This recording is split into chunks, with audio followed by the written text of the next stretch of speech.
We've got two guys with 6 titles between them. We've actually got 3 guys with 6 titles between them. But I just didn't contribute in that. I'm glad you sat down because you've just been told to sit down there. You see the difference between us and the Hyundai. We had to do something about it, and that's what we've ultimately tried to do over winter. I think it's quite clear it's been an improvement. It's a step forward for us, and we're getting a result from it. I can throw in a result every now and again with obviously a couple of wins and 4 podiums. On that note, we nearly got T-shirts made saying, "Who the hell is Mikey Doble?" I mean, these guys probably didn't even know I was on the grid until that point. There'll always be an element of you make a competition out of it and everyone wants to win, irrelevant to whether it's an egg and spoon race, who's going to press the button first at the elevator. That's just generally in our nature of sports people.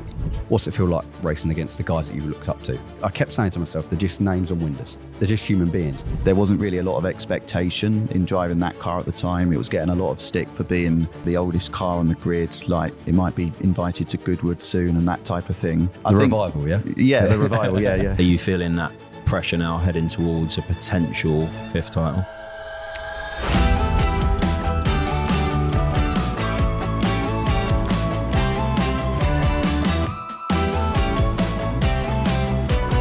Welcome, ladies and gentlemen, to the latest BTCC podcast. We're joined again by 3 different drivers to what we've had before. It's reigning champion, Tom Ingram.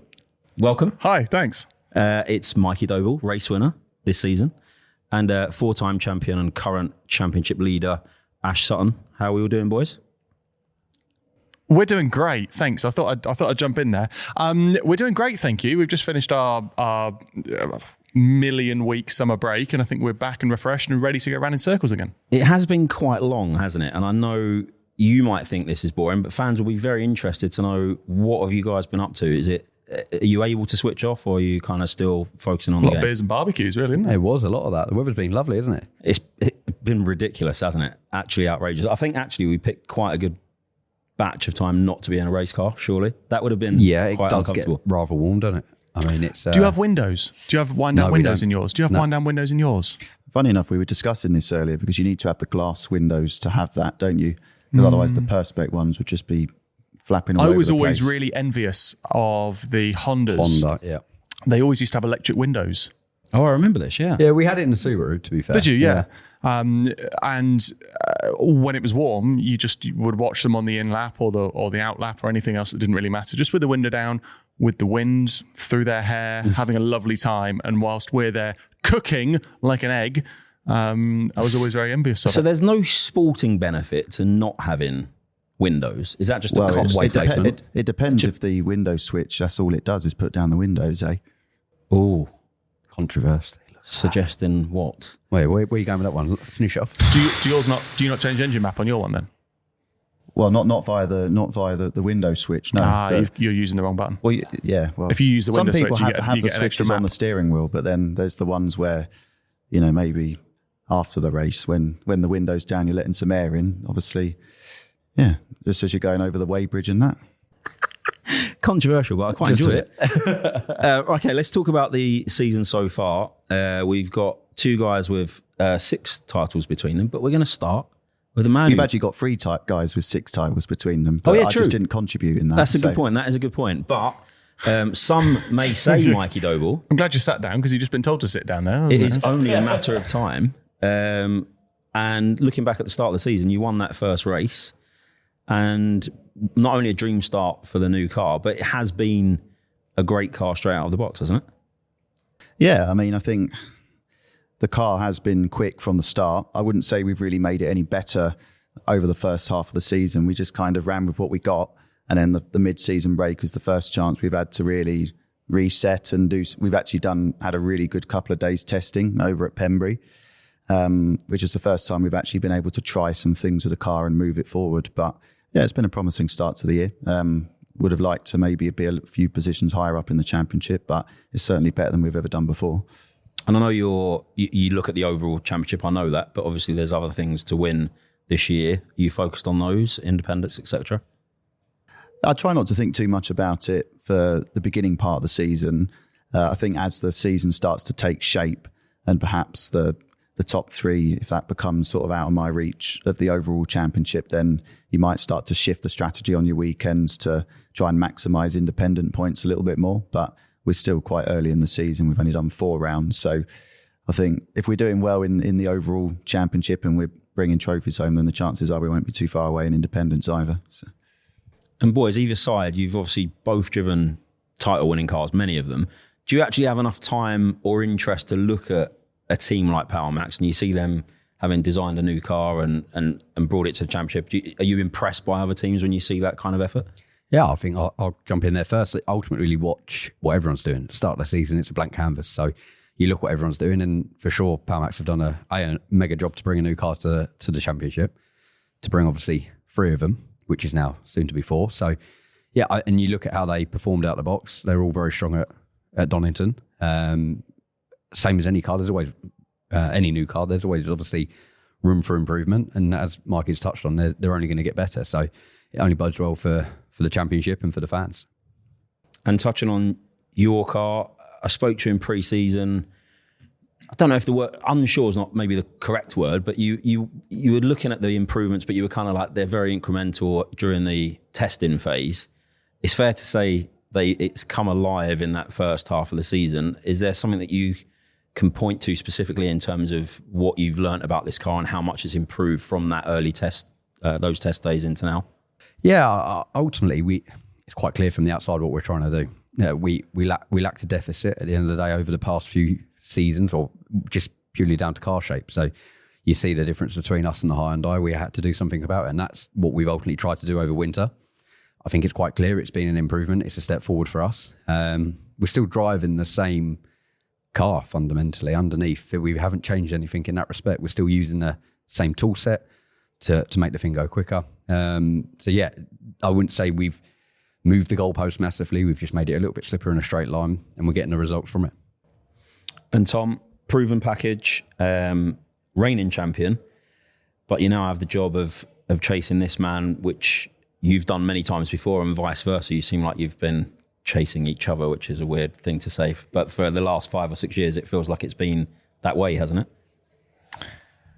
Yeah. Obviously, for the last couple of years, we had Jake within the mix of that as well. And I think over the last couple of years, I think Ash and I have, kind of shown that most seasons, we tend to be at the front, and we tend to be the ones that are being chased. And I think the start of the season for us, we've just been unfortunately the wrong side of luck a few times, either getting caught up in dramas or car issues. I think that's been our biggest weakness is unfortunately a little bit of reliability, because the pace is strong. I've got no concerns in terms of playing. It doesn't feel like the 23 season where we had a deficit to Ash, and we always knew that every weekend we were sort of playing catch up to it. It feels this year that we're equally matched. We've unfortunately just had a few car failures. So I've effectively missed a race weekend in terms of that. So unfortunately, I'm already playing catch up.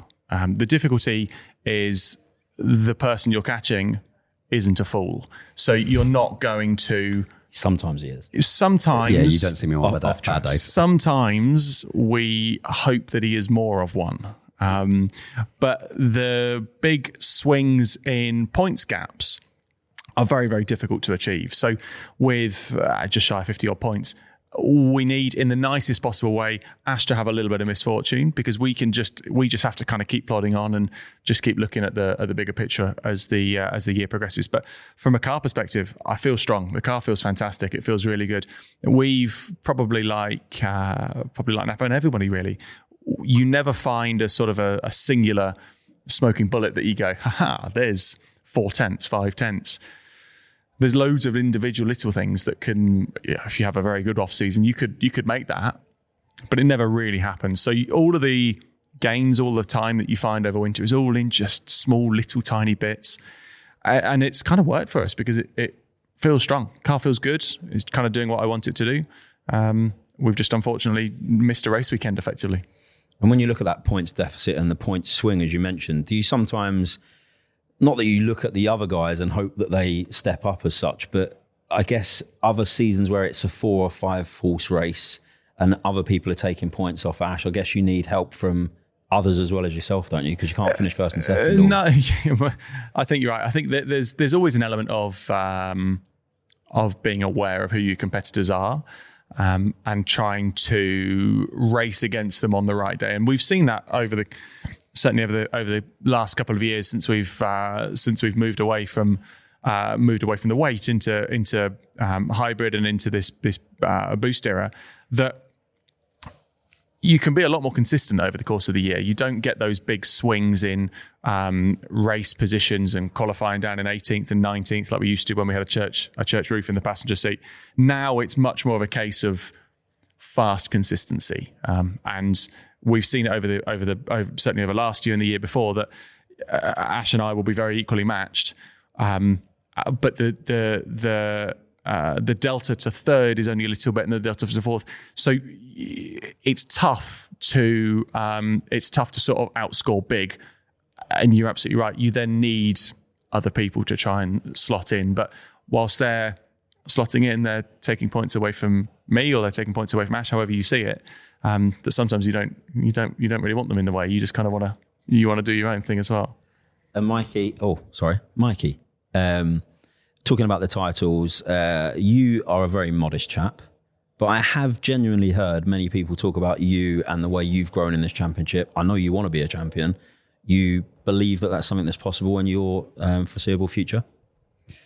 Oh, yeah, I mean, I think that's why we're all here, to go racing and try and fight for a championship.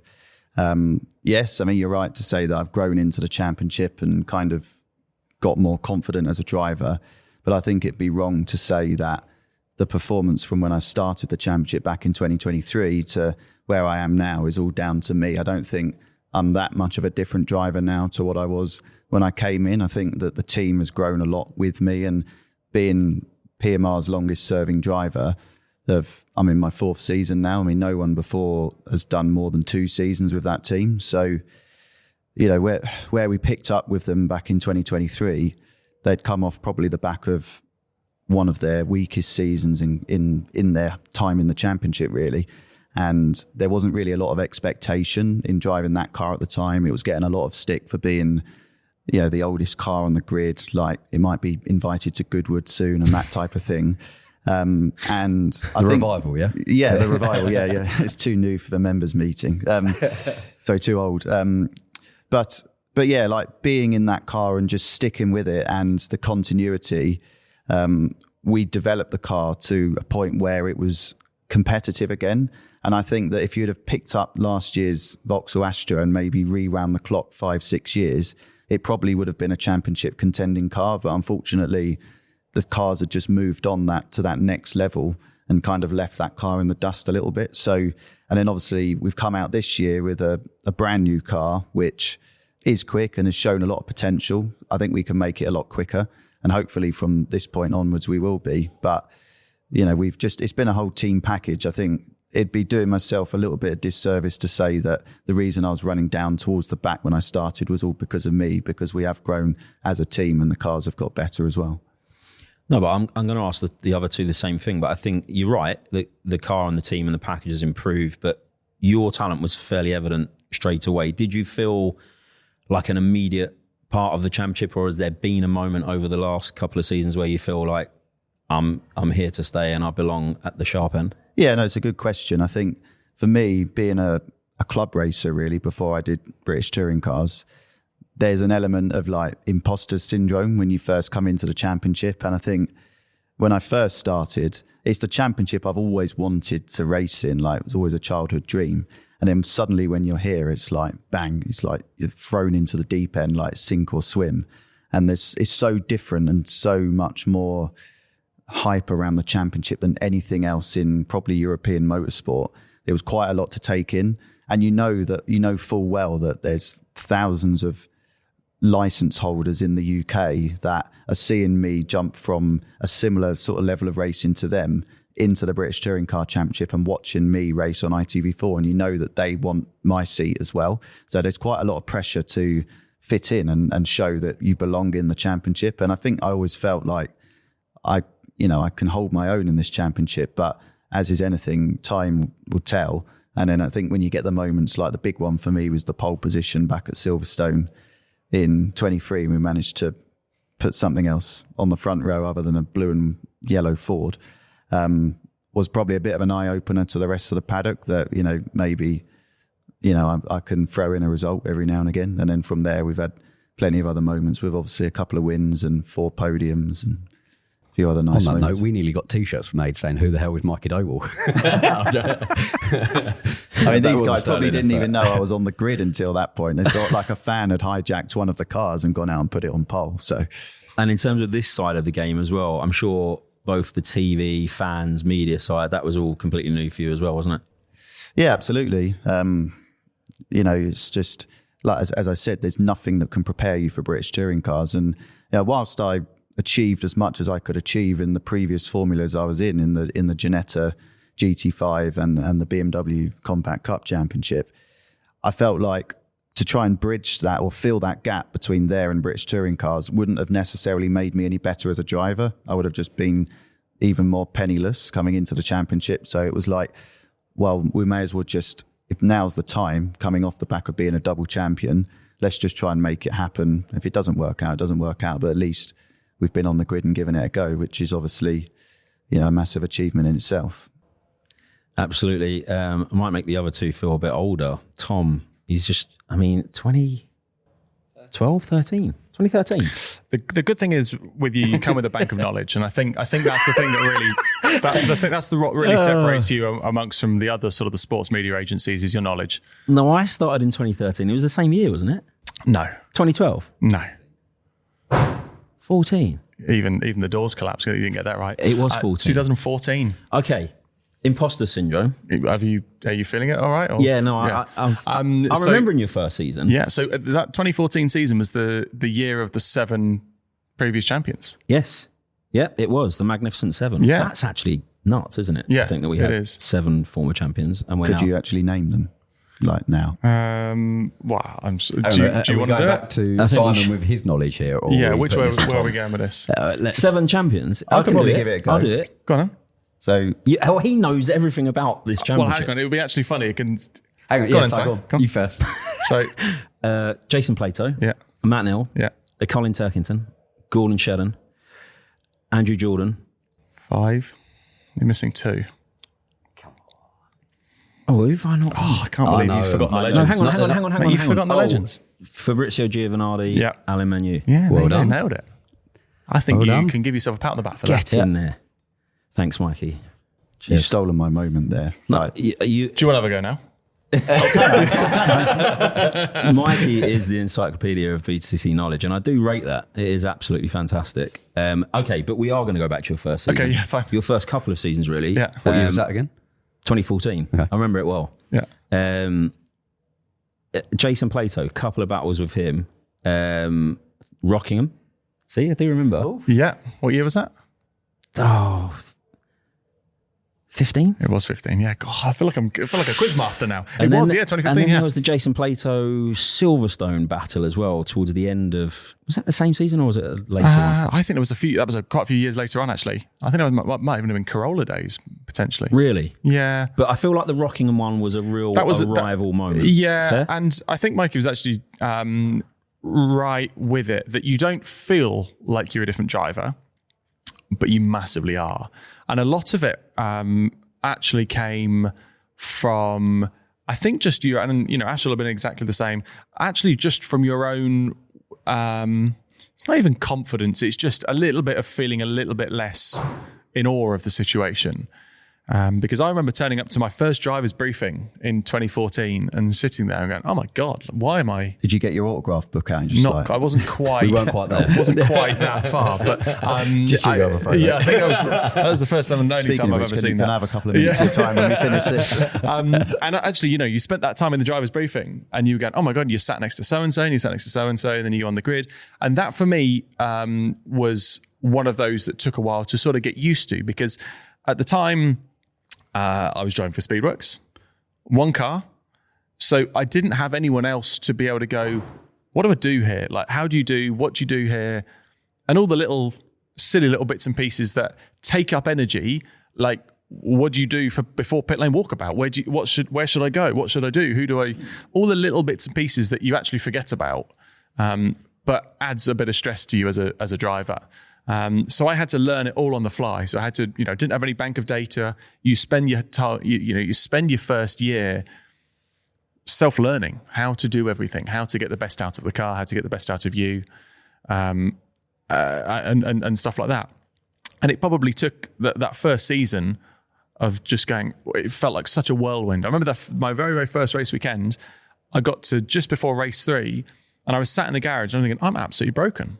I'm absolutely exhausted. Not because from the fitness perspective, because yeah, they're physical cars, but it's more just the emotion of the day. It's more the emotion of the situation. It's more being stopped there that's never happened before. And I was knackered. And that took quite a while to sort of get used to that level in terms of like energy consumption over the course of the day and make sure you're right. So that 2014 season disappeared in a blur. And I came into that 2015 season suddenly with a little bit more of a, oh, okay, right. I know what to do here. From last year, I did this, and this.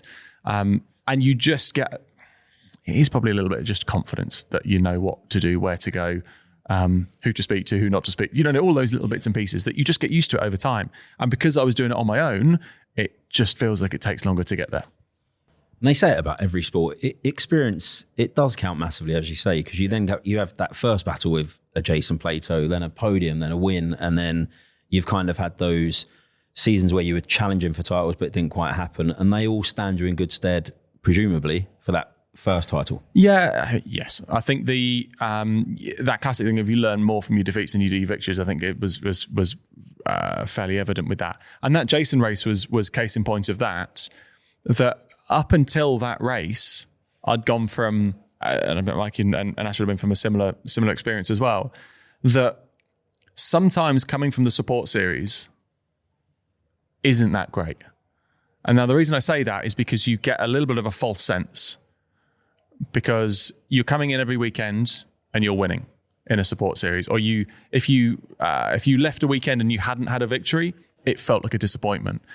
To have gone from that of 3-4 years of Ginetta racing and getting closer and closer and closer to it, to then join the BTCC and go, what a mate, you finished 12th. You go, oh God, this is horrible.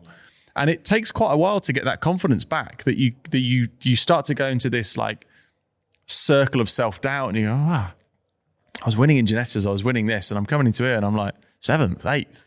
Maybe I'm not quite as good as I thought I was. And it does take a while. And it's not until you actually get an opportunity or a moment to shine in terms of a good reverse grid or a good qualifying or a good one of these, that you can all of a sudden be at the front. You go, oh, no. I remember what to do. I remember how to do this. I remember how to race. I remember how to lead a race. I remember how to do a safety car restart, because I'd had a year and a half, nearly 2 years of just not doing it. So that race with Jason was really, really important, just to give you that little bit of a kick of, I remember what to do, actually. I remember how to be at the front of a pack. I remember how to have a battle. I remember how to do all those sort of things. And case in point, I think next round, I was straight back on the podium again. That then becomes the thing you think about over winter, and the 2016 season comes and you're a completely different driver, a completely different human altogether. You're going into that thinking, I can be at the front. There's no reason why I can't. And that 2016 season, we went straight in, qualified pole, won the first round of the season. And it was, since then, it's kind of got better and better. But a lot of it is all the mental side of it. A lot of it is all the sort of the self-confidence side that I've found over years. Similar with you, Ash? Or, I mean, I know the confidence was already there. You've obviously had Jason at mid-stage of, and then before that, the MG with Josh. Did you feel ultra... What year was this as well? Oh, I do know. I've got the bleep control on that as well, haven't you? Because Ash Sutton was do you want me to adjudicate this? 2015? No. You started in 16? Yeah, 16, mate. 16. That's twice you failed now, isn't it? Sorry, mate. Yeah. I'm really sorry. I love you all, but... Mikey Doble's itching to say that, then I can tell. Can I just say, I genuinely love this championship, but I do think sometimes when you work in it and you're so close to it, it's like when someone asks me the next race date. You're just trying to... What page is this of your... I don't know the next race date because I know I'm going. So I'm like... No, I know that, mate. Yeah, that's right. We feel for you. Ashley. Yes. Your amazing first season, which I remember extremely well.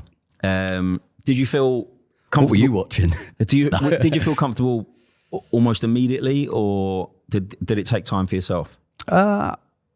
I think there was an element of, I kept getting the question asked of, what's it feel like racing against the guys that you've looked up to? Your Matt Neal, Jason's, etc. And I can remember I kept saying to myself, they're just names on windows. That was all I kept saying to myself, because they're just human beings. But you needed to earn your stripes. And I was definitely sometimes on the right end of that, sometimes on the wrong end of that. And I spent a lot of time visiting Ian Watson up in the bus, for sure, finding the do's and don'ts of what you can get away with, what's allowed, what's not. The style of racing is very different to what I've ever come from, despite coming from Clio's, which is still door-to-door action. It was so different stepping up into this.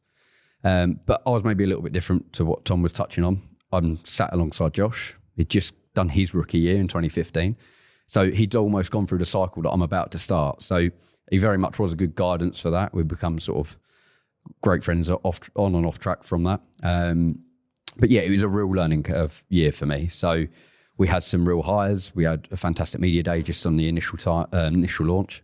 We had a great few rounds. We had a couple of a win and a pole. So you look back at the year and you go, yeah, we've ticked a lot of the boxes that we wanted to do. But there was definitely more lows than there was highs because I was learning. There's a huge element, and we touch on it as drivers, but coming in, you sit and you sort of build your own sort of assumption of what it's going to be like, and it is nothing like that. If anything, it's 10 times worse, but in a good way. Like the racing side of things is so intense. And you heard Tom touch on the free races today. That absolutely destroys you, especially when you're not used to that. And you're doing sometimes even just one support race on a Sunday. To go into do free, you got all the fan interactions. There's so much. You got debriefs from the engineering side.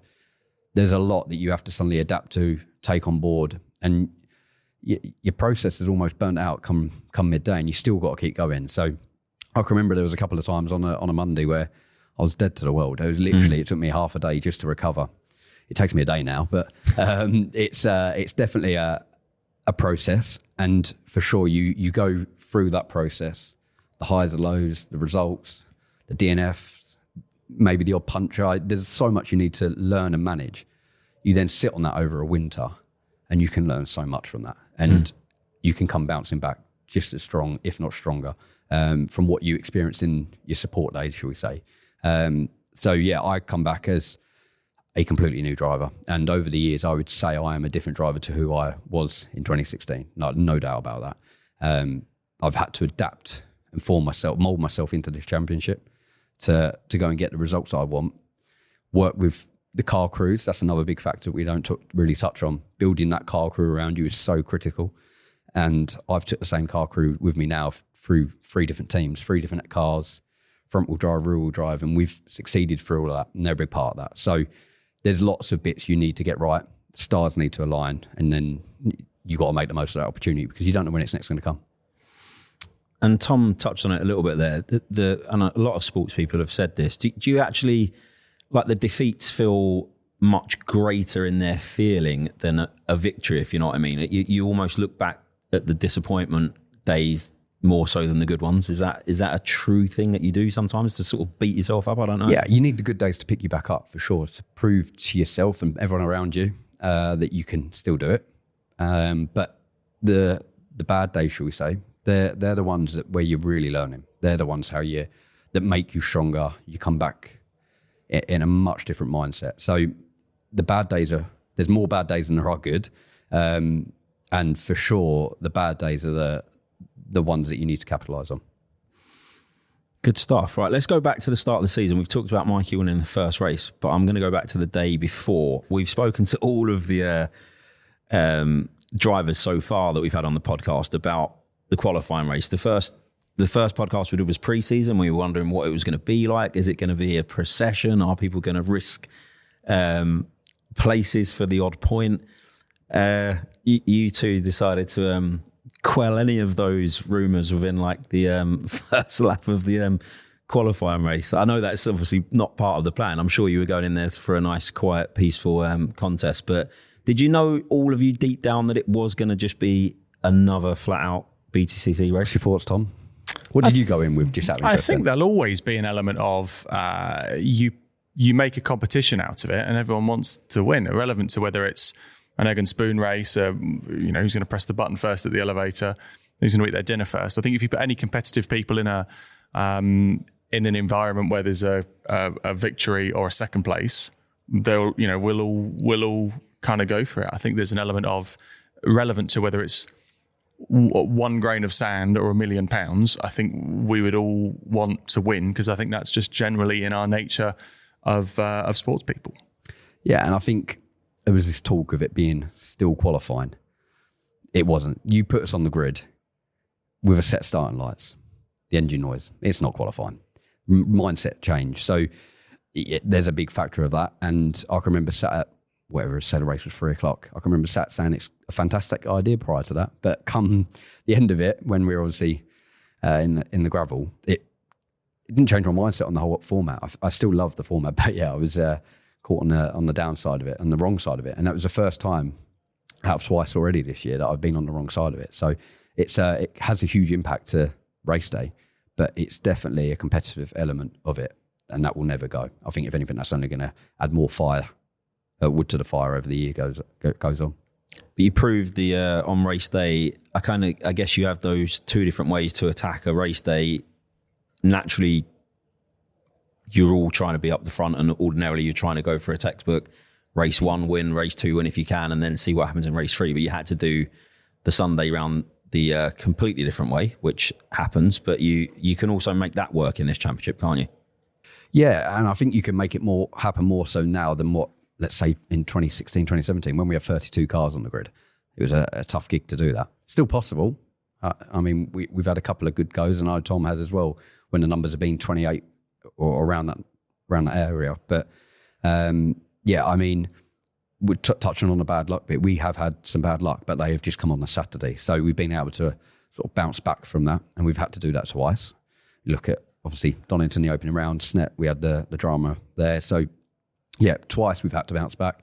Donington was phenomenal for me to do that. Obviously, we gained the benefit of a few penalties at the very end, but to finish on the podium from the back of the grid was mega. And it just, again, the bounce back sets your day up nice for the race 2 and 3. And Tom, you've had a load of comeback drives, many over the years. Is it when something's happened to you that's either bad in qualifying or previous race, are you just completely fired up in a kind of, not angry way, but are you able to enjoy those comeback drives as they're happening, or are you just kind of... I quite enjoy them, if I'm honest. I quite enjoy that that element of kind of pressures off to a certain degree, where you go, I just need to try and get something out of this. You just need to try and recover a race at some points, whatever it might be. Now, I think there's, oh my God, Tom Chilton is running around the track. Must be a fan with his T-shirt on. No, that is actually Tom Chilton running the track. That's got to be more entertaining Definitely to watch running, than looking at us three. Oh my God. What are we talking about? Oh yeah, recovery drives. Yeah, I think there's always an element of being fired up for them. It helps when you know, and again, for Ash and I, we've both been in the same situation now for the last few years, that we've both gone into race weekends, be it race 1 or be it qualifying, on the limited amount of boost, limited amount of hybrid, or whatever else it might have been from there. That actually, when your mentality shifts from I've only got 1 second, or I've only got 3 seconds, or I've only got this, or I've only got that, to suddenly going, well, I'm starting last, but I've got a soft tyre and I've got 20 seconds a lap for 12 laps. Actually, your mentality goes to, oh, this is going to be fun. This is going to be good, because it feels like you've been given an advantage almost from when you get so used to having it without, that when you do get it, it goes, oh, this feels really, really good. It must be quite nice as well, though, when the bottom 15 pretty much put their indicator on and move out the way and sort of let you crack on with your race. That just takes 10 years in the championship, that, Mikey. You'll get there. Not joking. See Tom Ingram with his headlights ablaze. Is that really him? Oh. There is an element...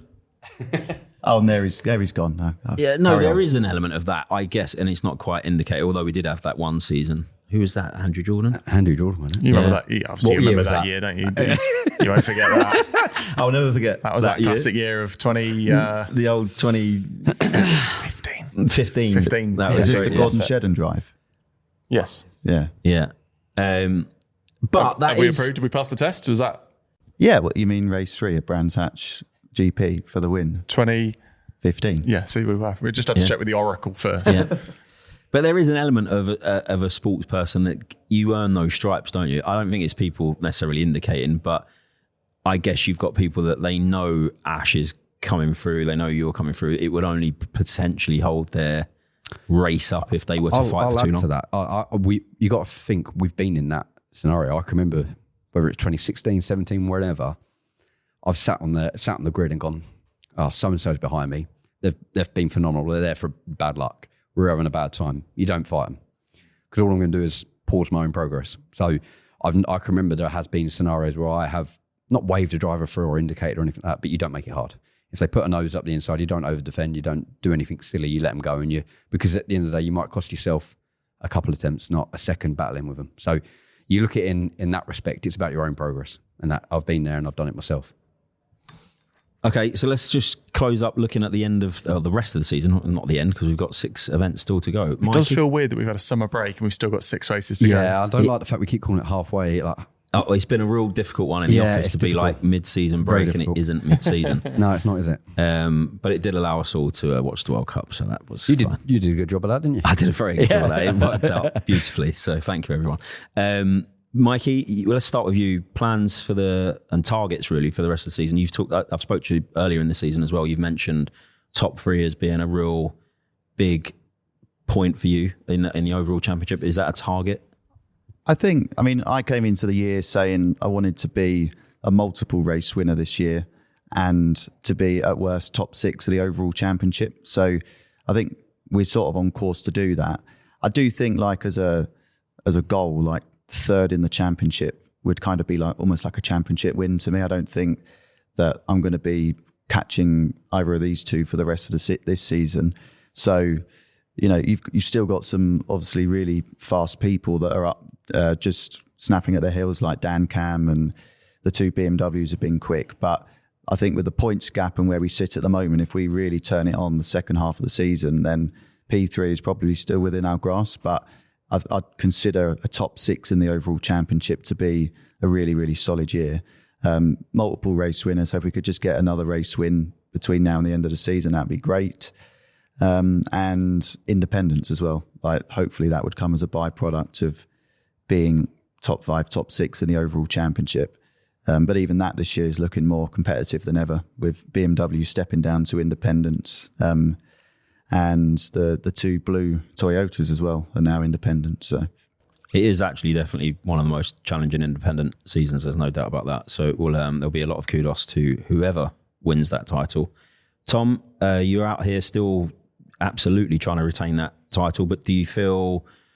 I don't know. Is it just flat out for the rest of the season? Do you feel pressure off, or is it still no very much? No, it's not pressure off in the slightest. There's still a lot of pressure on because we've got to make sure that we're fast every weekend, because we obviously know Ash will be fast and Napa will be fast, but you've only then got to look at exactly like Mikey's picked up on there, the work that all the teams are doing in the off season to get ready for the start of the season. That sets your development path. You've had these first handful of races. Everyone's had a chance to reset. They'll come back stronger for the second half of the year. So there's never an element of, pressure's off, I've just got to stay there at the match. Absolutely not. We've got to make sure that whilst we're beating Ash, we're beating everyone else as well. It's not just an element of, Ash isn't the only fast driver on the grid. There's lots of fast drivers. There's lots of quick teams that we've got to make sure we're on our A game every single weekend. And a lot of that will come with challenges. There'll be some dodgy weather calls along the way. I'm certain of it. There'll be some bad reverse grids. There'll be some good reverse grids. There'll be a tyre choice that we've got to have at some point. That there's a lot that can go wrong. There's a lot that can go right, and there's a lot that can go wrong. So we've just got to make sure we're as fast as we can be. And a good manufacturer's team scrap as well, largely with you guys, but. Does that get spoken about internally with you guys as teams? We don't care about that. It's just the drivers, isn't it? That's we do. Well, I know you do towards the end of the season. I'm sure there comes a moment where it always gets spoken about. As joking aside, it's always one of those ones that naturally you want to do as a team. You want to do the whole shebang. Obviously, you want the whole lot. I think the key thing there is it becomes a byproduct, like Mikey's touched on. That if we're doing the job we need to do for the drivers, the manufacturers and teams come as a byproduct of that. So obviously it's a joint effort. So if both drivers are doing the best they can for their own campaign, then for sure the other 2 will follow in suit. And just to finish off, we're going to heap the pressure on you, because the pressure is on you. Love pressure. Keep it coming. Oh God. Go on. Pressure is a privilege, It has as they say. been. That is very true. It has been a dream first. You got that on your kitchen wall? What was the saying? What was the saying? love. I'm really in the kitchen. So. Yeah. What was the saying? What did he say? Huh? What did he say? What did you weren't say? listening. What did he say? I thought You were weren't hosting. listening again. So just What were you doing? Go on, Mikey. Have your Go on, moment. repeat yourself again. I said that pressure is a privilege, It is. ladies and gentlemen. It is a privilege. That is absolutely true. And I do know you enjoy it, but this has been, it's not the first half of the season, it's the first 4 events of the season, but a pretty dreamy start so far. You can't ask for the same again, I guess. I know you're going to strive towards it, but are you feeling that pressure now heading towards a potential 5th title? No, I'm not. It's still early doors. A lot can happen. We've touched on the pros and cons of every scenario that can go on out there. So we've just got to keep doing what we've been doing. We've not been applying pressure to ourselves as far. So we just got to keep the luck on our side, I think, is a key element here. I've had a couple of bad qualifying races, but we've managed to bounce back. It's when you have a bad race on race day. So yeah, we need to keep a powder dry to some extent, but mentality hasn't really changed. It's full steam ahead. We're still trying to push the car on in that same direction. No one stands still over winter. Everyone's going to move closer. So we were out testing it. The whole team, the atmosphere, everyone has got the same mentality to keep going forward with it. Right, gents, thanks. We're going to end, as we always do, with some quick fire questions. Tom Ingram, Simon Mellowish. what is your most useless talent? Oh, God, crikey, it was fairly personal. It's none of your business. No, that's correct. Good answer. Oh, you're welcome. I like it. My most useless talent is I could always used to do. Do you remember the X Factor man was a thing? Do you remember him? When I used to do the announcement, I can do a good X Factor voiceover impression. I can see that. Right, well, you now. Rachel Adedeji, that guy, Yeah, that's useless. completely That pointless. is a but really useless talent. There you go. For a program that's finished as well. That's It's what I mean. I love it. I love At the it. time, it was really funny because you'd hear him on Saturday night, and now he's not been a thing for like 10 years. Bit wasted on me, but I quite enjoyed it. Did to you be like honest. that? Yeah. Good. I don't even think it's useless anymore. no, I quite. pointless. Yeah, maybe. Mikey, what is your go-to excuse when you are late? You don't strike. Are you a late person? I feel like you might be quite good. Depends what it's for, to be honest. I can be. I mean, everyone's got a bit of a lazy side to them, haven't they? Like, This is too serious, this answer.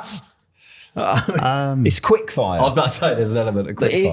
If Adam Weaver calls a meeting for 11 o'clock tomorrow morning and you get there at 11:05 because you couldn't be asked to get Just being lazy. I was finishing my breakfast.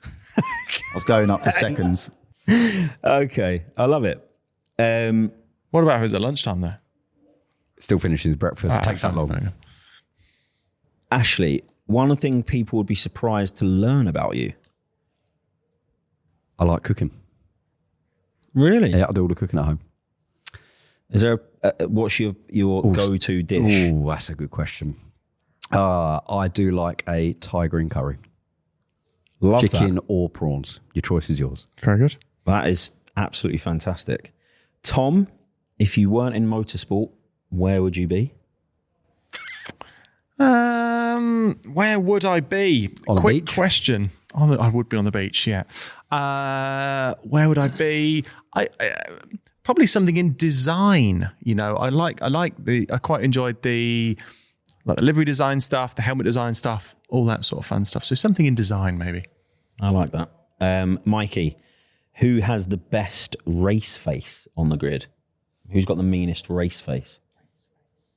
I mean, you've all got helmets on right before a race. So it's fairly difficult. Do we get a chance to walk up and down the grid to inspect said race face? Actually, yeah, Well, it's a good apparently point that's what we've because got to you're do. the only people that don't really Yeah. see the other person's race Exactly. face, do you? But you can make it up. Make it up. Go with it. Funny story. When I was racing Genettas, Patrick Watts came and raced in G55s, and he wore an open face helmet. And when I looked in the mirror, I just saw his face, and it was really funny. Please don't do that. 'cause I'll Any have to look at mention your of Patrick moustache. Watts is great. All I'm right. going to go with Ricky Collard Yeah. because I feel like if I see him in my mirror and he smiles, it'll probably blind me. Oh, that's That's fair. That is fair. It's fair, actually. Yeah, it's fair. Who is the biggest wind-up merchant in the paddock? I wonder where you go. Wind-up merchant's got to be Aidan Moffat, hasn't it? I think there's no doubt about We that. always say Aidan, don't we? Yeah, but I mean, it's because it is, isn't it? That He is funny, it's that isn't or he? Josh. He's annoyingly funny, Aidan. Yeah, it's Aidan.